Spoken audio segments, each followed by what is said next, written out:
to the man room. To the man room. Welcome to the man room.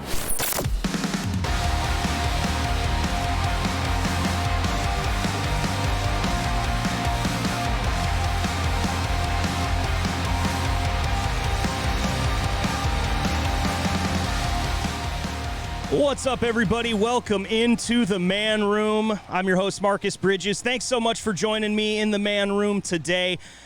Check us out wherever you check out podcasts. I can say that now confidently, feeling like you guys are going to find it. Also, themanroompodcast.com. We appreciate every donation. It all goes right back into the show. And you can subscribe at patreon.com/themanroompodcast as well. That's enough of the good stuff. We are in the second week of kind of highlighting Eugene comedy, and even Eugene, I'll say the surrounding areas as well, because we'll get into that. But my guest today, joining me in the Man Room, is none other than the host of Amuse Days at Lucky's every Tuesday night, downtown Eugene. It's an open mic, 7:30 sign up, 8 o'clock show. Please welcome Mr. Chaz Logan Hyde. Thanks for joining me, man. Hello. How are you? I'm great, dude. I'm so excited to have you here, fresh off of an open mic. We're recording this on a Wednesday, so you were just at the mic at Lucky's last night. I hear everything went well. Yeah, it was very fun show. People are coming out. It's been a lot of fun. Yeah, thus far. Yeah, post COVID. Right. So you're feeling like that's finally on the come up. Yeah, yeah, definitely coming up now. You know, after all the vaccination things and everything, restrictions have kind of loosened. Mm-hmm. Not so much pacing around, cleaning every possible fucking surface. Yeah. I think Oregon's kind of just been like, if you got a vax, cool. If not, it's your decision, I guess. Yeah, you can deal with the consequences, kind of. Yeah. You know, I will say, I got to compliment you. You were one of the best at actually making the changing and the cleaning of the mics kind of part of the show, because you'd like to comment on it when you're up there. It can get awkward, and it feels like it takes 15 minutes, I'm sure, when it really takes, like 30 seconds. But yeah. Yeah. And it's about as long as a host needs to be on there anyway, in between comics. But, half the time I'd fucking go up there, and I'm like, what was I going to say? All right, I'll just do sexual poses while I clean this shit or something. That's entertaining enough. I don't know.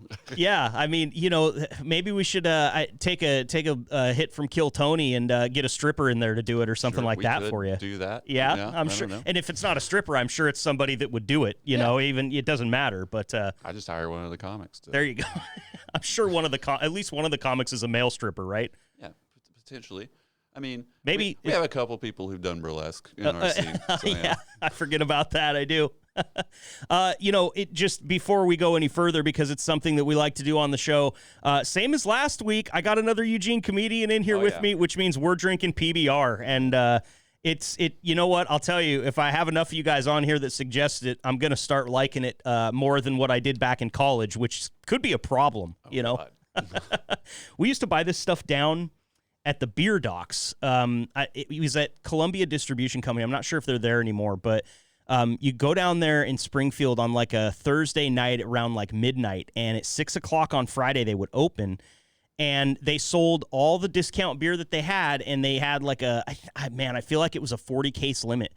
And you would get like $3 cases. $3 case. It was nuts, Chaz. Bad idea. It was a terrible idea. My buddy had a 1989 Ford pickup, and one time they pulled into the house that we all lived in with nothing but cases, and it was a perfectly flat line across the bed of the truck, all the way up. And what we did, because we had to, this was necessity, we had to keep it all cold. We couldn't leave it warm, and we basically kind of annexed like 1 square or 1 cubic foot in the fridge for all the food and necessities that we needed, and every other fridge, which was 2 and 2 mini fridges in the house, was packed full of beer. Nice.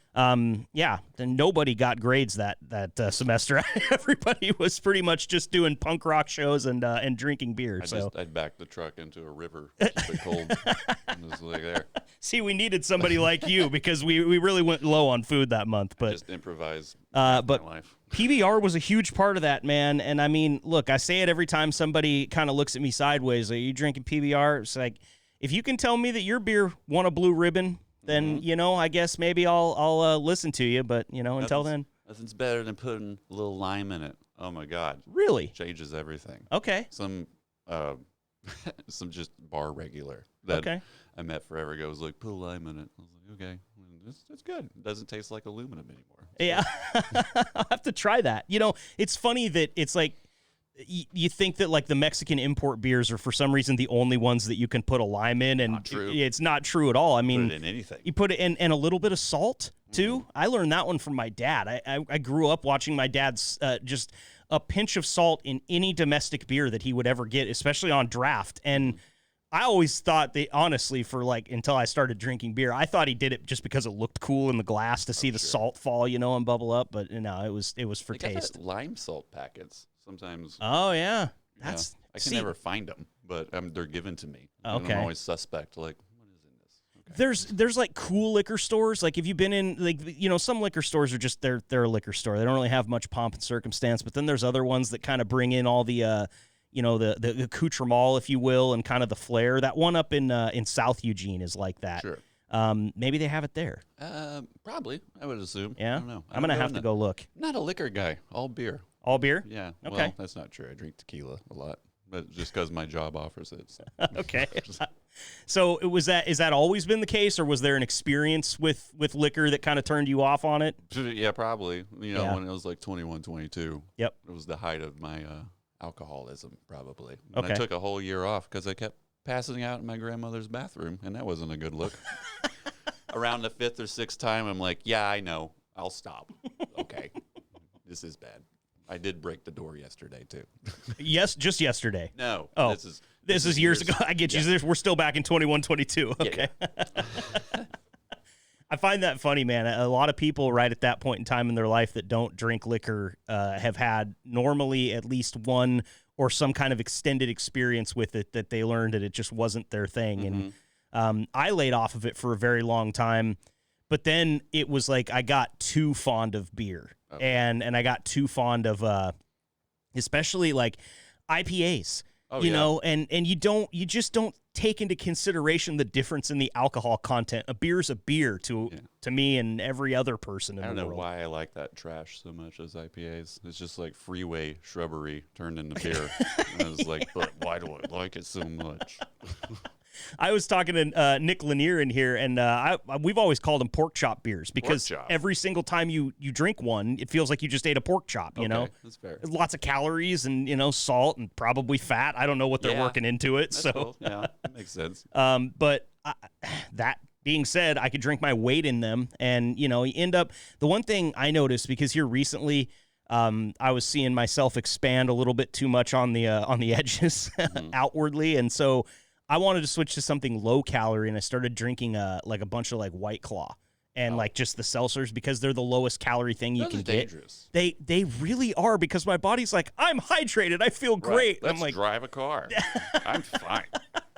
I just drink fruit punch. Yeah, right. For 7 hours straight, you know, in the sun, and I can only imagine, because, you know, I'm 36, so I've been through kind of the bumps of like the college age, that 21 freshly available to go to bars and stuff like that. And where I've come out on the other side of it is like, I don't know if back then you could have handed me alcoholic water and I ever would have drank anything else. Even the water that I drank to hydrate, my body would probably at this point be like, can we just set out a White Claw for a day and let it go flat, and that can be our workout drink, you know? I don't know. I got grips on it now, though. Like, even during COVID, I was kind of spiraling a bit. Yeah. Going back into my old habits, but I've calmed down, you know. Good. Good for your health, too. I think that that's probably something that 90% of the drinking population could say during COVID. I know that I drank more just because the time. You just had the time. Also, those fucking stimulus things. I hate to say it, but like a solid $300 went to alcohol. Yeah. The first like 4 months of COVID. And I was like, ugh. There's nothing to do. Well, at least you know when the second one comes how much you have to budget off the top to make sure that you can make everything swing, right? So, as I said last week, and as you know, you and I were just talking right before we got in here, I have been around the Eugene comedy scene for a long time, going back to like 2006, 2007 when I started in radio. I wouldn't consider myself in the scene back then, but I was kind of what I would call comedy adjacent because, you know, we went to shows.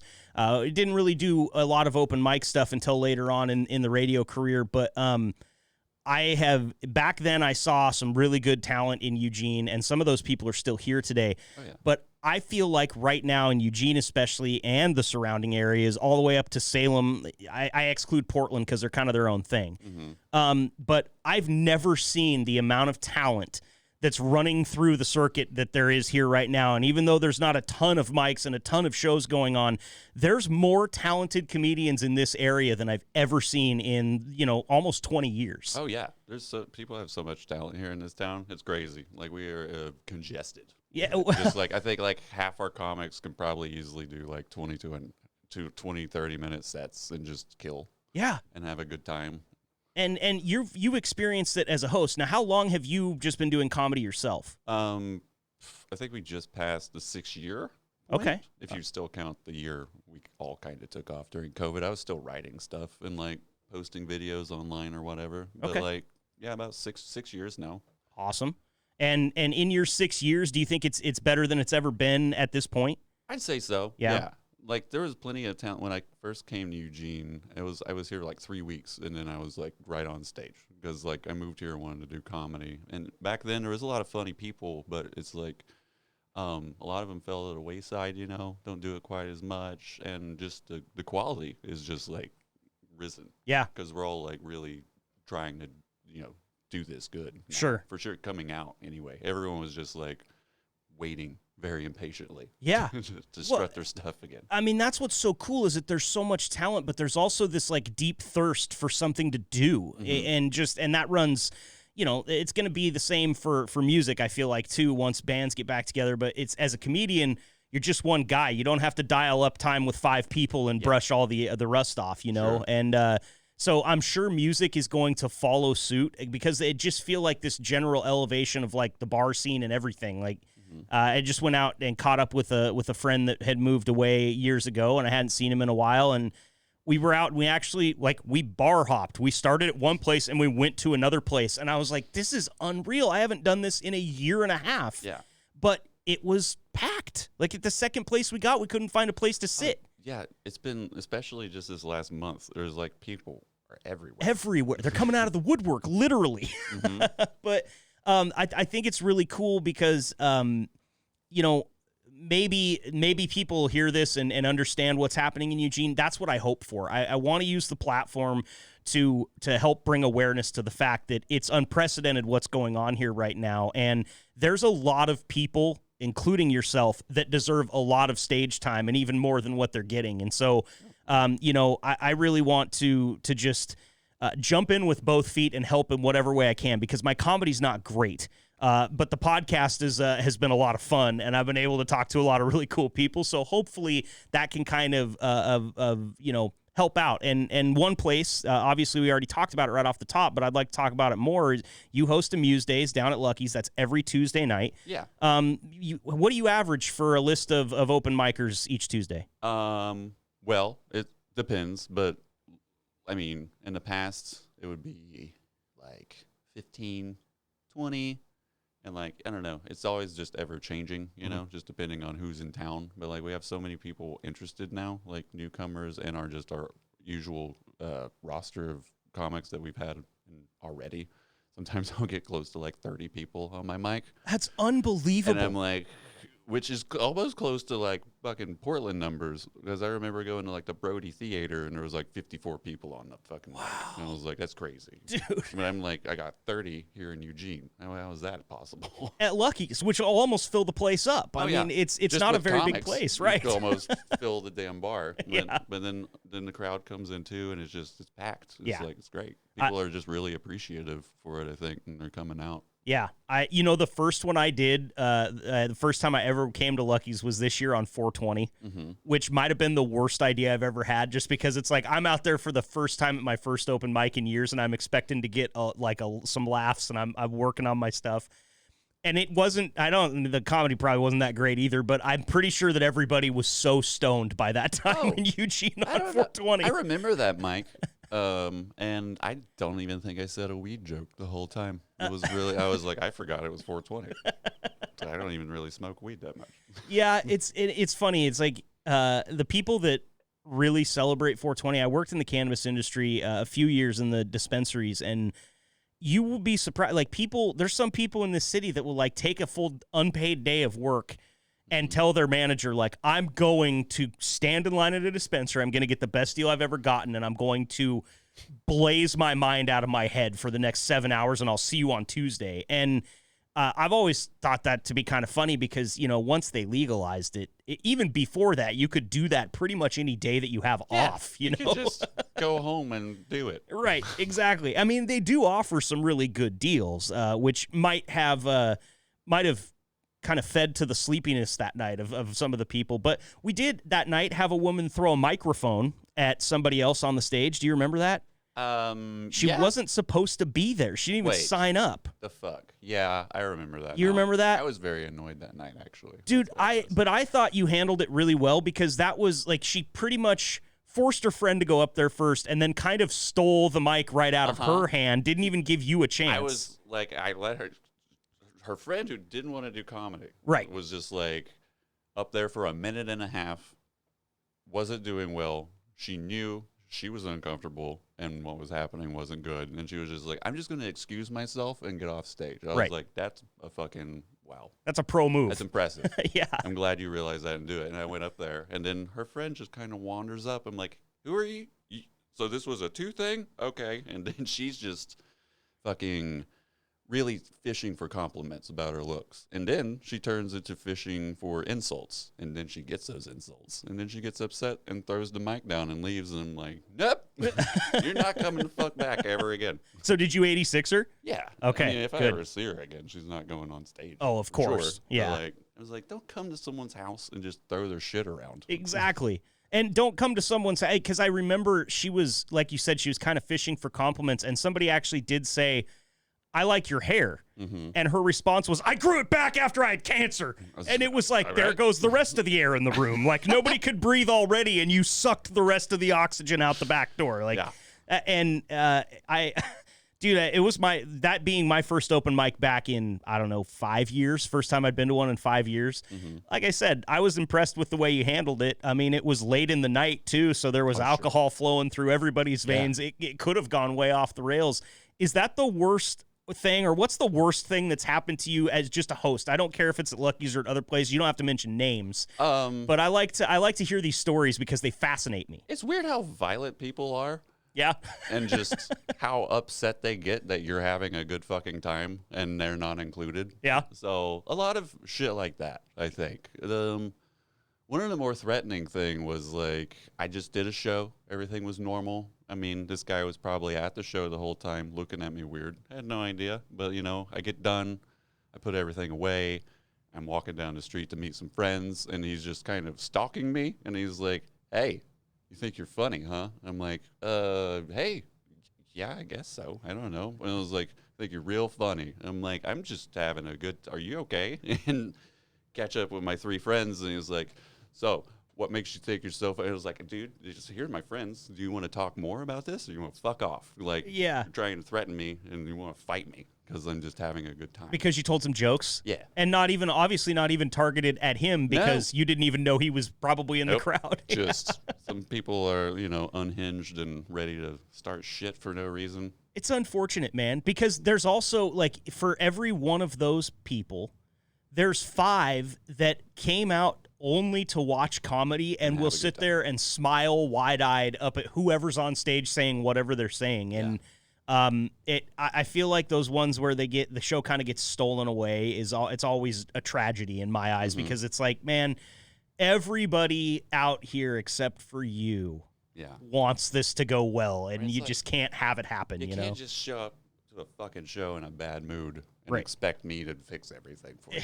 Like, the whole point is to be in a good mood and go have fun and laugh. Exactly. Comedy is acid or mushrooms or your psychedelics. If you're in a bad place and you go to that, you're going to be in a worser place. Make it worse, especially if you open your mouth. Yeah, right.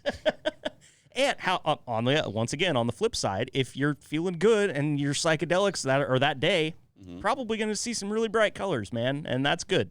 And other than that, man, I don't know, like. Not so bad as like Seth, who literally got punched in the face one time. Oh, he did? I don't think he told that on here. Either time he was on here. Now you get to tell that story. It was this guy, Ardo, who would come by. That sounds like somebody that would punch somebody. Who would come by Lucky's and just kind of like be rude, and just he was trying to be intimidating. And I believe before that happened, he was like another comic that used to be here, Michael Sevigny. He was saying something to him and trying to put him in his place, the Ardo guy, and then this Ardo just smacked him in the face. And just without a beat, Michael came back and smacked him too. And then wow. He was just like, and then he walked away. I was like, what the fuck? And then he goes to stand here. He's all riled up now. And I think Seth notices him and starts making fun of his neck tattoo. And just in the most calmest, streamed way, he just kind of walks right up and plop. When he was on the mic. Oh, my God, And then, dude. like, 3 people grabbed him and drug him outside and got rid of him. So have you guys seen anything else from Ardo? No, I thought I saw him again one time, but it could have been any guy with a neck tattoo. I don't know. They're hard to tell apart, aren't they? Other than that, just, like, people just scream at me. And I'm just like, what? It was like, tell me a joke. And I was like, the show's over. I literally just ended it. Fuck off. Yeah, I imagine the later it gets, the more you have these experiences. None of these probably happen at 7:30 around sign-up time, right? It's never at the top of the show. Yeah. And if it is, it's dealt with pretty quickly, and the audience lets that person, they're like, hey. Yeah. Yeah, man. I like the support of the audience these days because they're usually on our side, too. Yeah, and I think it's important, too, as somebody that's just, trying to get back into the whole comedian thing and has taken a few knocks at a couple of shows. One, because I was just really bad and really underprepared, and another because there were people in the audience trying to ruin the show. And one thing that I think we can realize is comedians is if everybody kind of joins hands and kind of, because I was the worst one the night that there were the hecklers at Seth's mic. I was the one that just went up there and I didn't do anything. I just let off on them. I didn't have jokes. I was just being, kind of being how they were to everyone else, trying to kind of turn it on its head. And that's no way to win friends. No. That's for sure. And win against the hecklers, really. Exactly. You're just kind of becoming them almost. Exactly. And I felt that. I really did. And then another comedian who's brand new came up and she said to the ladies, like, you're kind of up here shitting on art. Like, and you don't realize that because there's all this hostility now, but you're shitting on art. And that kind of opened my eyes to it as like, man, I'm going to actually put my head to paper and write some stuff that is pocketed and ready and is punchy and quick and wins people and doesn't lose arguments because I really want to, like, if somebody else is up there getting heckled, I don't want to go up there and just go on with my act and ignore it. I would rather let that person know that they're kind of a piece of shit. Like, that's my personality, Yeah, in the heat of the moment when I have to think on my feet, it's usually not, like, awesome. But I do put them in their place and be like, just fuck yourself. I don't It's like, just, God damn it. Like, you're a child. No one said no to you ever. You see it. You've got great mannerisms for it, too. I think sometimes I look a little, like, twitchy, and, like, maybe I don't know, unstable, if you will. So, but when I have a moment and I'm at the show and I can see it happening, I'm like, ooh, I'm next. I can, like, plan what I'm going to say. And I was like, if you say something to me, I'm going to make you feel bad. Yeah. And I got it ready already. Yeah, so. There you go. I told Seth this, that one of those ladies that was heckling the night, we talked about it last week. I heard her say something that I can't believe I didn't pocket and wait for her to come after me on stage because one of the people that she had met there at the show said, have you come down here for this comedy show before? And she goes, no, I'm a karaoke regular. And I'm like, karaoke. God, why didn't I have that, though? Like, go back to karaoke. Like, nobody wants you here if you're such a regular. Like, I don't know. I'm training myself. It has been so long for me. And the other thing, too, is the radio trained me for that a lot, too, because you're taking live phone calls, and who knows who's on the other end and what they're going to say. Sure. It's kind of the same thing of standing up in front of a bunch of people in a dark room. Like, yeah, they look nice and they're smiling, but who knows what's going through the 6 inches between their ears, you know? So I think what I had to say to them was like, go find a hobby and quit yelling at people that have one. I was like, I couldn't say that better. Yeah, it's true. And then I just ignored them. Yeah. At that point. I was like, you can keep talking, blah, blah, blah. They're listening, so fuck you. Yeah, which is tough. I mean, Rudy, help me pronounce Rudy's last name. Ty Bursey. Ty Bursey, thank you. He had a Try great... and spell it. Oh, you're going to fail. Yeah, I've already lost. I would probably spell it phonetically, you know, just like make it easy on myself, throw out the Y's and the Z's, you know. Yeah. But I loved what he did that night. There was a dog right next to the stage, and he spent most of his 5 minutes just petting the dog and just having a casual conversation with the people that own the dog. I was like, maybe I should have harnessed my anger a little bit and just sat down, because that would have made me happy to sit down and pet a dog for 5 minutes and not listen to this stuff. And I mean, Seth wanted to take the mic, he could. I'd probably just sit there and pet the dog still if that's cool, you know. But it's been a lot of fun, man, and you guys make it fun. Guys like you and Seth that host the mic with good energy and an awareness of what is going on, because I've been to places where hosts will ignore that type of stuff and just try, the show must go on type mentality. Falls apart. And because it almost kind of breathes a little bit of confidence into them. Well, they're not saying anything, so now I can say it louder, you know. And situations like that is good training, I guess, but it shouldn't be an every night thing. Yeah. Like, it's just, you should get your show under control, kind of. Do you feel like there's more or less of a chance of it happening coming out of COVID? Because, and without trying to, talk about modern problems and everything, there's a lot of tension in public right now. Like, you see a lot more people yelling at people at grocery stores and gas stations and the like. Do you feel like you're more at risk of an audience member like that now or less? I mean, I feel like the people who are who are just wandering in type, even if they're wandering in, I don't know. I know people are tense these days, and they're just so easy to fly off the handle, I guess, with everything. But I feel like just most people in attendance will, they're there because they want something. Right. Like, they want their day ruined or wasted, so they're going to be there and be, like, proper. Sure. For the most part, I think. I mean, I still had a few people, though, who are just kind of, like, sketch, kind of yelling or whatever, but they're taken care of pretty quickly. Yeah. That's good. I mean, as much as people are sensitive to the fact that people are sensitive right now, too. It's like, it's weird. You can feel it out there when you walk into a room where that tenseness is about to boil over. It's like, it's palpable. Because I've been hosting it for like 4 years, I think. And so people know who I am, and at this point are aware that I'm not going to put up with their bullshit. Yeah. And if I have to forcibly remove you, I will. Good. Good for you, dude. Good for you. We need every host should have that confidence and that mentality. Yeah. And it's just like, don't fuck with me. Because I can eat. The bartenders all know who I am and respect me way more than you. Right. So if I just tell them, don't let this person come back, you don't get to come back anymore.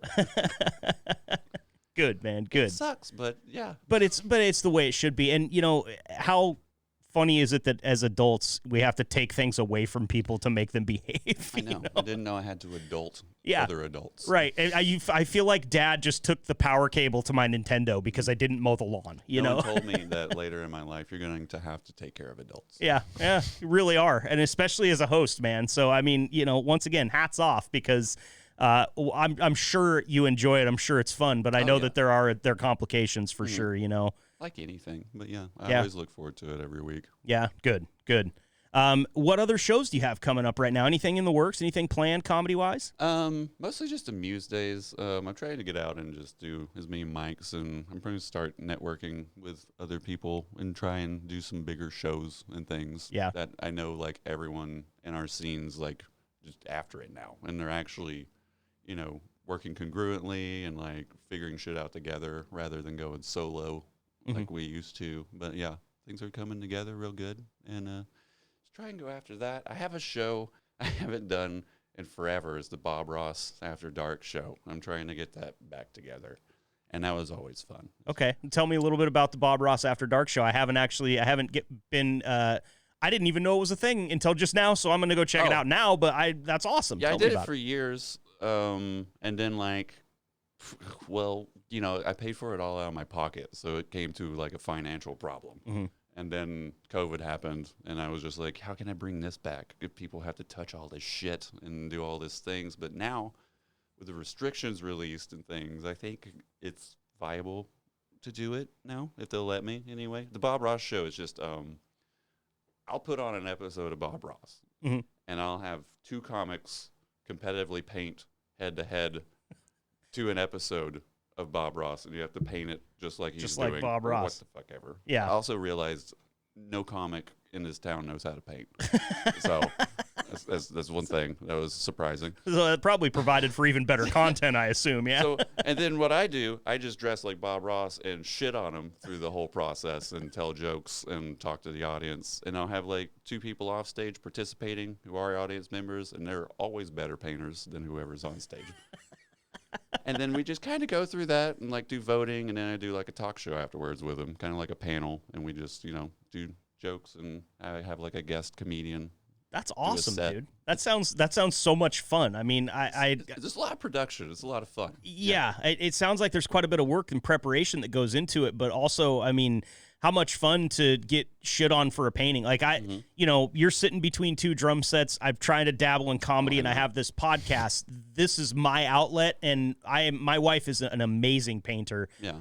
I'll paint a stick figure. Like, I can't do it. I don't know if I don't have the dexterity. I have short fingers. Maybe that's it. I can't grip the brush right. But dude, I cannot paint or draw worth a damn. I did some ceramics in high school, and I was okay at that, but not.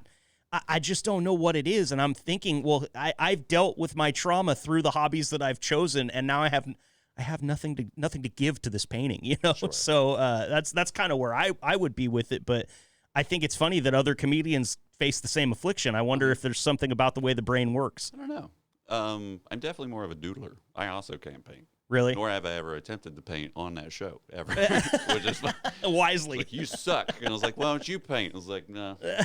My show. I'm busy watching you. Yeah.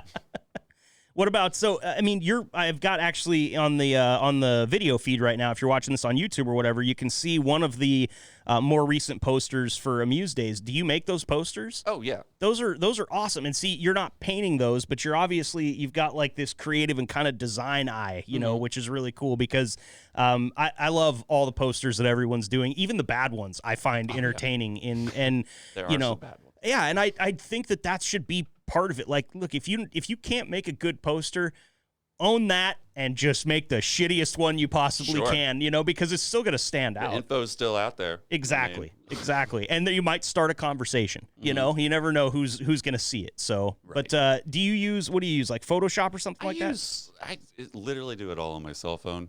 Really? So, yeah. And I have like half a dozen apps that I run one through another and do this and then add like lettering and all this shit. But yeah, it's a process, but it's fun. You know, it's a good way to kill 2 hours. And then I look at him like, oh, it looks cool. And then the show, and I was like, oh. Like I had this guy I work with who went to school for 2 years for photo image editing and everything.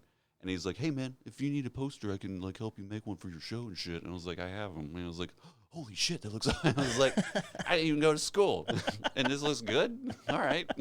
I really like them, dude. I think that goes to show you don't necessarily have to be formally educated. I mean, I started going to school for electronic media, which was supposedly radio, back in 2003.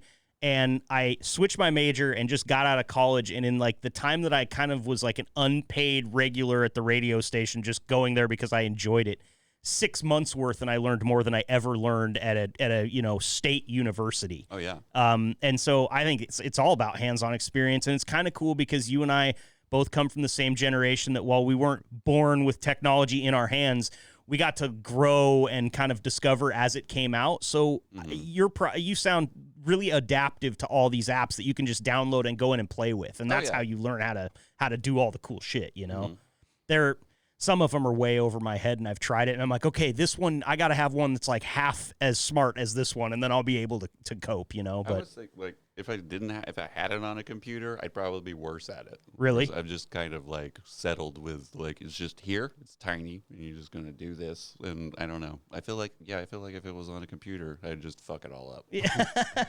Or I'd just get overwhelmed and confused, like, oh, no, there's too many options. Sure. Fuck, I don't know what to do. Well, and it's also cool too, is you can like type something into Google. Like I need, for instance, I had some noise in a clip that I couldn't get rid of in my audio editing, and I've been doing this for over a decade now, and this was just one little tiny trick that I had to use once that I couldn't figure out. Mm-hmm. And I typed exactly the weird convoluted problem into Google, and I hit enter, and it pulled up a 1.5 minute video that was like, click here, Control S, Control B, click here, click there, and hit OK. And it was magical. I mean, it was the best video I've ever seen on how to anything. It took me right through the process. I was done in a minute. I mean, if I'd have had that when I was a kid, I might have done something with my life. Maybe. You know? When I was a kid, I thought I was hot shit just because I knew how to run an N64 through a VCR. Oh, damn. I was like, bam, I know how to plug this shit in. I'm a genius. Yeah, burning CDs. Yeah. My high school band, we burnt and pressed all of our own CDs when we recorded an album. We ruined like 2 computers in the process. Everybody had blisters and sore hands and everything.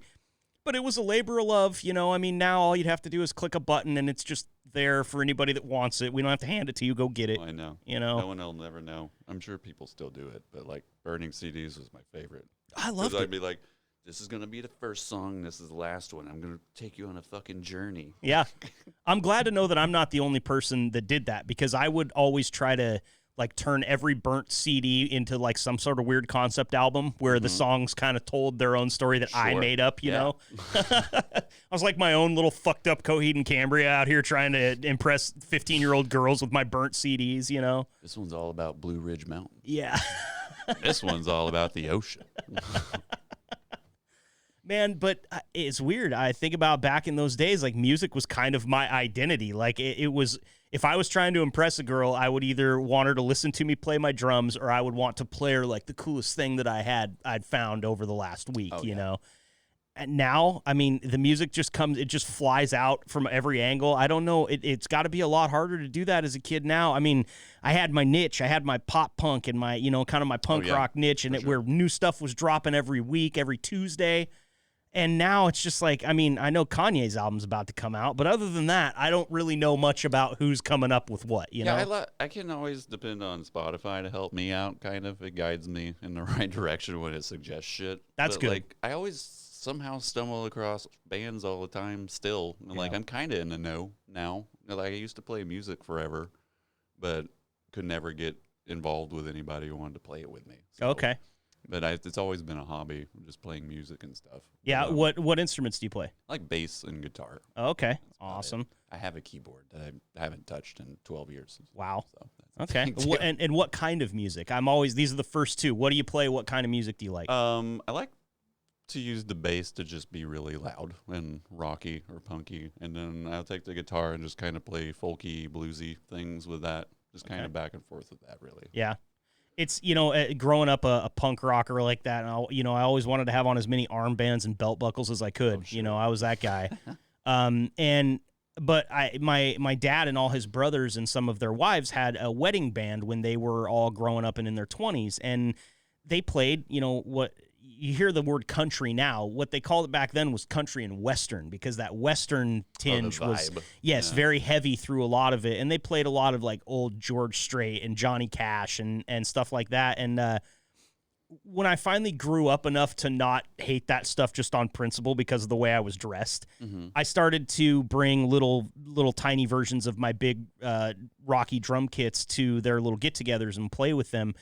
And it raised the appreciation of a different genre, like a whole different style of music for me, just by playing it. And it's always interesting to me when I hear somebody with a juxtaposition like yours. Like, I play my guitar with like folk and stuff like that that's like softer and probably more technical, and you know, and then my bass, I like to get that out and just grind on it, you know.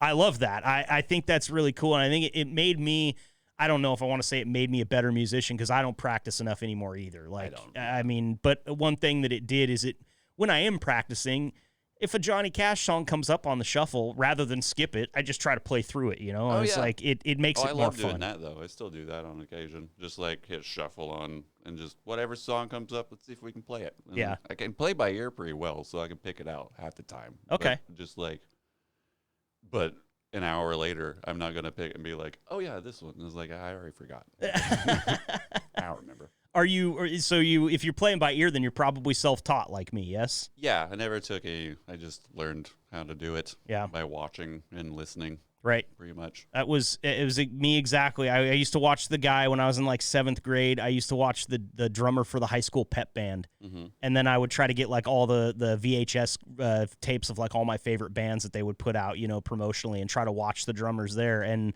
I still am the same way today. Although I'm listening music on my phone, back then it was just a plugged-in Discman behind my drum set and whatever huge headphones I could find, because you couldn't barely hear it when you're playing live drums. But still the same thing today. I just have way better audio quality in my head. So, you know. It's crazy just the sheer amount of music theory classes and the years I played band in school, like trumpet and shit, and I still I can't barely read script. Yeah. At all. I mean, sheet music, me either, man. Like, so was I just kind of fucking winging it? Or it didn't... We mostly had pep band stuff, so it was mostly playing through, like, you know, popular songs and stuff that my band director would transpose in high school. But we also always had 1-2 month stretch where there was an orchestral band, like, state competition, and he always entered in it. Mm-hmm. And the problem was I was a trap kit drummer. Like, he would put me on the timpanis and he'd be like, hit it when I go like this. Like, when I point, you hit it, because I could not read the music. And it got to the point where he needed me on like a snare. He was standing in the back going da da da da da da da da da da like that. And I was just but that was exactly it. That was how I learned, was by ear. Like, I would say, okay, either you have to say it with your mouth or play it. Snare. Yeah, snare. Exactly. And but it works. You know, it's just a testament to the fact that, you know, music is one of those things that my uncle said this to me once, and I know it's a pretty cliched thing, but music and sex are the only two things that you don't have to be good at to really enjoy. Yeah. And I think that is the reason that even shitty musicians that can't read music like myself can actually sound good if they're just passionate about it. They just love it, you know. Eventually it comes along. So, so have you ever put on any like comedy shows that incorporated music in any way? Say from the 2 times I took a guitar on stage and tried to be funny with it, no.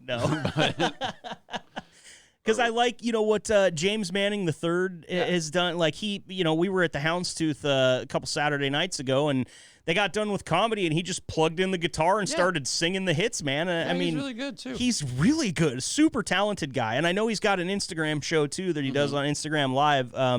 And that's just, you know, we could sit here and do this with probably 15, 20 different talented people that are currently attending these mics and these shows.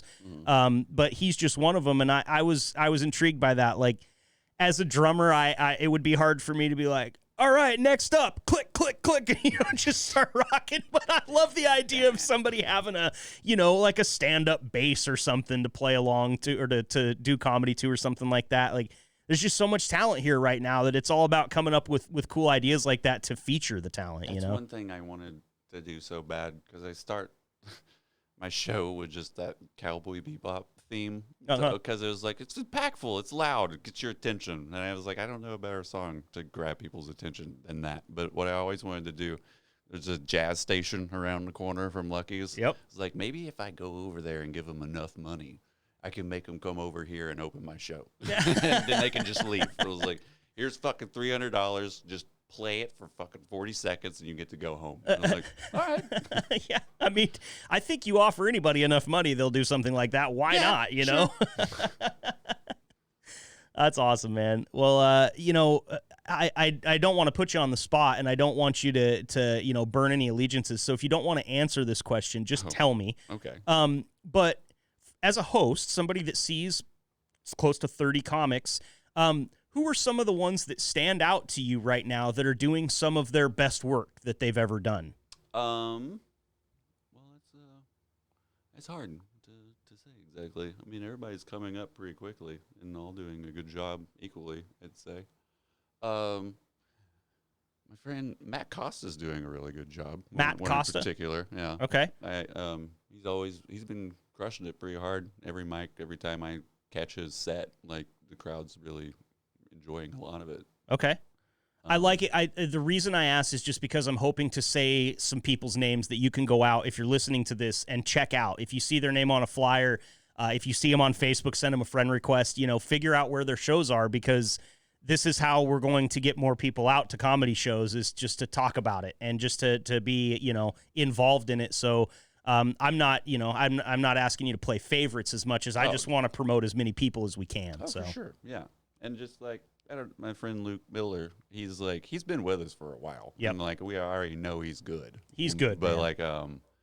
I don't know, he just kind of ran off and had some adventures, and I don't know, he was in Vegas, maybe something, he got real centered in or something, but he's just very comfortable and he's doing a great job. And he wears a Mission Tortilla Company hat.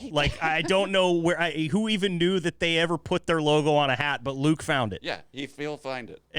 And he does. He kind of helps out with the Thursday night fight mic at the Drake. Correct? Yeah, he's one of the hosts. Yeah. Sometimes he's not there, but yeah, him, Tyler, and Austin all kind of started that together. Okay. A while back. And those guys that's Tyler Jones and Austin Kassler, correct? Yeah. Yep. Those guys, I mean, go down and check out their mic Thursday night. Same, it's pretty much 7:30 sign up, 8 p.m. for all the mics around Eugene right now. And I'm afraid I don't know if I'm gonna push that later. My show used to be at 10. It was the latest one. Really? And everyone would fucking complain to me all the time about it. I was just like, well, I got the day off. So I don't fucking. Sorry, you didn't. Well, what you're in the morning. I mean, what you're gonna find out is that sooner or later you're gonna be up until close if the mic keeps attracting more and more people, right? Yeah, probably. I mean, yeah, it was just 3 hours the week before last. It was 3 hour, 20-minute show, I think. Wow. I was like, God damn. And people are only getting 5 minutes, right? Or is it 6 minutes? It was 6 that night, but then I changed it after the first 5 to 5 minutes. Yeah. And I was like, still. And I was like, damn. There's going to be so many of you. You're all losing a minute. And hardly any of the audience left, too. I was like, you guys are fucking committed. Yeah. I'm getting tired. Yeah, right?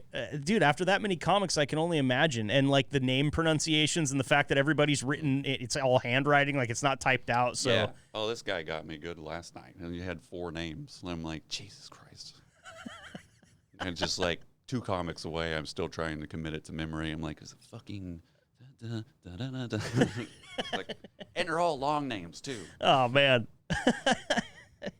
So Luke Miller, he did a show recently down in Medford at the Ghostlight Playhouse with Nick Lanier. Have you made it down there to that show yet? Yeah. I think I did it last month. So you'll probably be coming around the mountain again here before too long. It feel like maybe about every couple of months is when Nick's asked me to do it. So, I think so. Yeah. It's a really fun show. Very good. It is, and we just did the last one on Monday night where there won't be beer and wine. There will have drinks there for the next one, which isn't this upcoming Monday when this podcast will air, but it's the following Monday. Sure. So then they're going to do a big Medford comic showcase where they've got a bunch of the guys from down there. I think they have 8 or 9 strong on that bill already. So, nice. Yeah, that one was really fun. It's fun to see, them out there passing out flyers and stuff and just trying to talk to people on the street right beforehand and be like, you want to come watch a show? Because I feel like that kind of commitment is something you don't find with everybody that hosts a show. And not to say, you obviously your show is well established. They're trying to start out and get some, and they had some people that went there the Monday before and they came back the next Monday, and it's like, okay, the ball's rolling. It's just about, being able to keep people there, and that's a lot easier when you can give them a tall, cool one to sip on. I love that street grind, just walking up to strangers and be like, hey. What? And I was like, yeah, I'm talking to you. Sorry. But you want to come to this? Just put them off completely. Yeah, the old flyering thing, man. I used to do that a lot in college with my band, and couldn't tell you if anybody ever also was given a flyer and came to the show. I don't know that ever happened, but it was always fun because it got you out there in front of people. If nothing else, you at least felt like you were being seen, and maybe you hear somebody talk about it in a class later that day or something. It's like, yeah, all right, we're making moves out here. But that's That's a tough grind, dude. The street grind is the hardest one, and also the one that it takes, I think, the most unique personality, because it's hard to just walk up to a stranger and just start talking to them. I know. I never used to be like that, like, 10 plus years ago. Yeah. But something changed, and I'm just like, I want to talk to everyone. I fucking can. I don't know why, but it just makes me happy. I love talking to people. That's great. Well, I'm glad, because you were an easy guest to book for this show. So that's kind of what this whole thing's about, is just hanging out and bullshitting. So, and I do want to pass this compliment along. He didn't tell me to tell you this, but he said it when I was down there on Monday, and Nick Lanier said that you are his favorite comic that has come across that stage. Oh, my God. I don't know why I even asked that question of whether or not you'd been there, because he did say that. He said the funniest set was Chaz Logan Hyde. I appreciate that, Nick. Thank you very much. I mean, I wish I could have seen it, because I've only been fortunate enough to see you host. Like, I can't wait to see you with time. You can't see it because it's on YouTube. Oh, okay. Where's it at? Where can I find it on YouTube? Just by searching your name? The Ghostlight Playhouse, they have their own YouTube channel. Oh, okay. You're talking about theirs. Okay, so that's great. Well, I will go and check that out. Is there anything else that I can find on YouTube that you've done, like, stand-up wise? I think I did something in, like, Bombs Away Cafe forever ago, and that's on my channel, just Chaz Hyde. But there's also a lot of other shit on there that I should probably delete. Like, after this podcast, I might go and delete some things. Understood. Understood. Yeah, I got shit out there. Dude, I'd suggest you just come see me now. That's the way to do it, right? Come see what we're doing now, because we're doing it now and not back then, right? From the radio show, there's some things that I'm proud of that are still up there, and you got to kind of dig for them. There's a stand-up set up there that I won't tell anybody. I won't even tell my wife how to search it, because back when I was working in the cannabis industry, I was doing the sales, so I was going into a bunch of different dispensaries, and I walked into a dispensary, and there's the manager who I actively sell product to on a weekly basis, watching a stand-up set of mine from 2007, and there's a lot of things that you can't say in 2019 that you could say in 2007. Oh, yeah. And I said all of them. Sure. Everything was like a checklist, and I'm sitting there, and he's laughing, thank God. Yeah. But there's not just like, you're fired. Right. There's a large percentage of people that probably would have been really offended by that then, and it's not on my account. That's the thing, is it's on an account who I don't know who owns it. I've never tried to reach out to the person, because I'm equally as concerned that they're going to, like, share it someplace where more people can see it. I hate that it's out there, but it's out there. So if you find it, you know. I hate a person for what they did fucking over a decade ago. Right. And, like, society was different then. It's an ever evolving thing. You could do, I don't know. But it's something that I feel like we should talk about more, because as comedians, I feel like we have a very unique perspective on it, because it's always kind of towing the line as a comedian. And Dave Chappelle, I think, said it best. Like, don't talk shit to me for something I said 10 years ago, unless you're going to bring me a list of stuff that you said 10 years ago that I also get to judge. That's a good point. You know, and look, I think the best thing we can say is we all know it's cringy. Like, nobody's out there trying to get you to go look at that stuff anymore, because we know what it could do potentially to whatever we have in the future, you know? But it is kind of a bummer that people get stuff dug out of their social media and YouTube and stuff like that. Like you said, like, I need to go delete some things. That's fuck. That sucks that you even have to think like that as a creative person. It's not about, like, the content. It's just the quality. I'm just like, you can just scrap that. That doesn't need to be for public viewing. Well, at least you're humble too, right? I don't go off the deep end and talk about fucking sensitive shit that much anyway. But when I do, I walk the line. I'm not trying to offend anyone. I'm more or less just absurd and weird. Which is why we love you, man. I appreciate it. The only Mohawked comedian that I know of at this point. There's been some in the past. They can't hold it like you can, though. No. You've had it for a long time, right? Yeah. Somewhere during COVID when I was locked in my house, I made Seth shave my head. Yeah. Yeah. Or it was also kind of a petition in the Zoom meeting we were all in. It was like, fucking shave your head, Chaz. I was like, fine. I'm drunk enough. Seth, come here. Help me. Dude, I wish I had the confidence. So I'm going bald. I'm like 35% bald up top. It's coming from the George Costanza area, and it's just bleeding forward. but I'm so paranoid that I have just a weird ass shaped head. Like I've always, I feel like I've got a weird head just from feeling it and seeing it all these years. I can't bring myself to shave. I know it would look better. I was worried about it too. Were you? Yeah. It's like, and then someone was just like, "You got a nice looking head." I was like, "Cool, thanks." Yeah. But that alleviates my worry. Dude, cool. I mean, like I said, it looks good. It's even, you know. We shaved a mohawk in my buddy's head a while back, and the problem is we were all just as drunk as he was to let us do it. So you got like 3/4 of the way back, and it just started veering like a country highway around a draw, you know. We didn't tell him. It took him a couple days to notice because it was on the back of his head.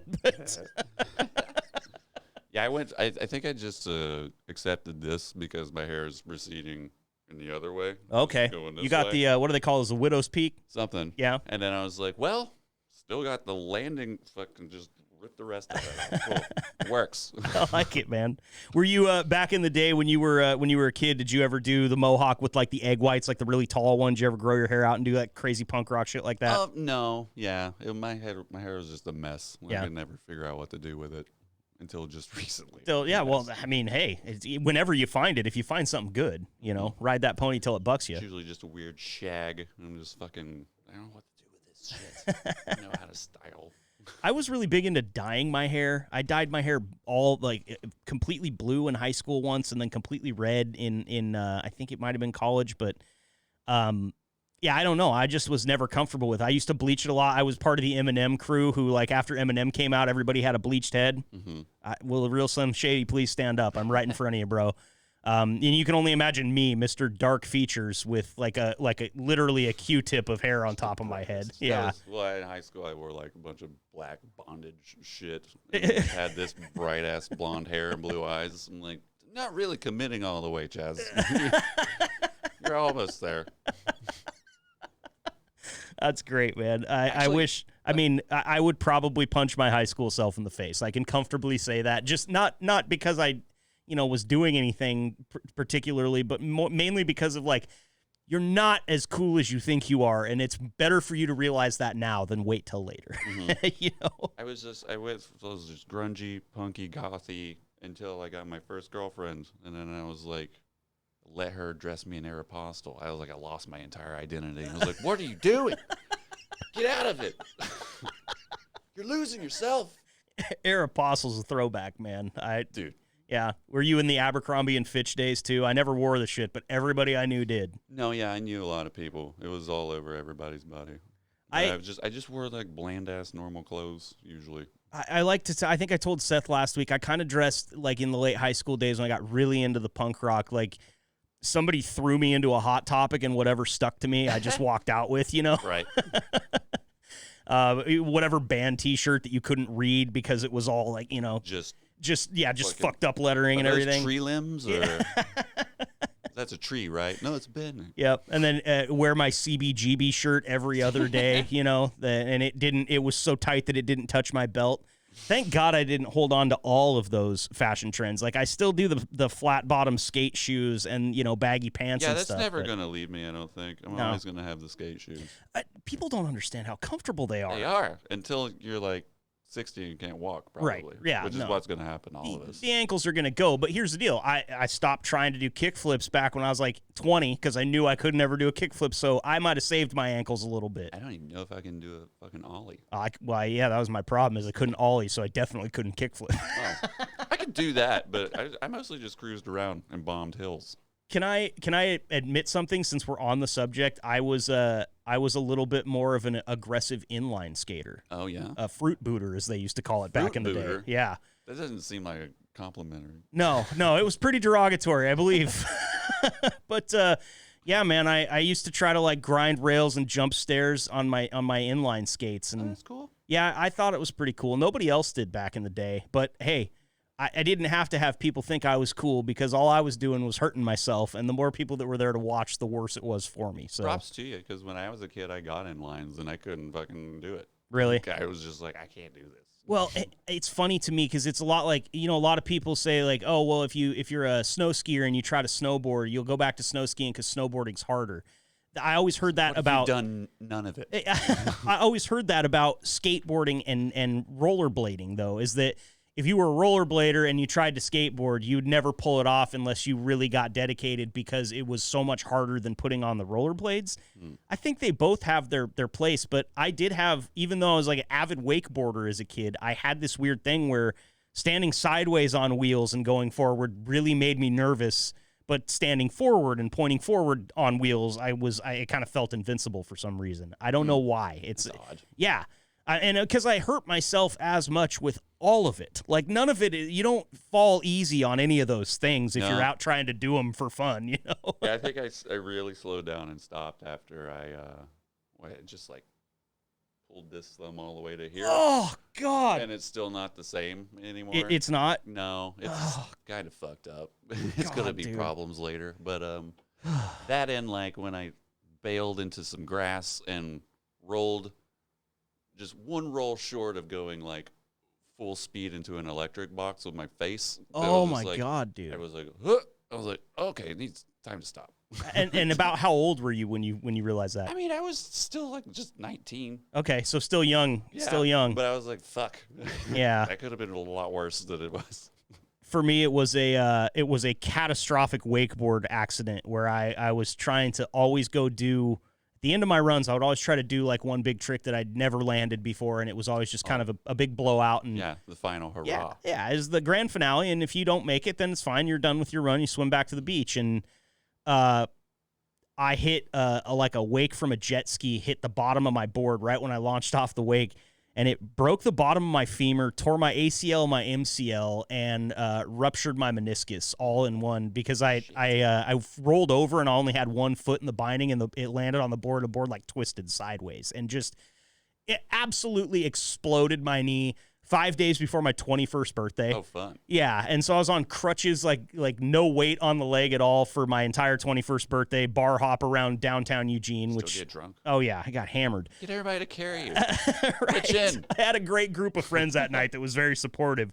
But it's funny, my wife now, even years after that, when I had met my wife and she would watch me, I would still every now and then try to do a backflip on a wakeboard, which I can land, but I haven't for a long time. And somebody was videotaping me once, and I'm almost positive I can hear her right as I'm cutting out and coming back into jump going, don't do a backflip, don't do a backflip. Like, she's really afraid for me because she wasn't around when I completely exploded my knee.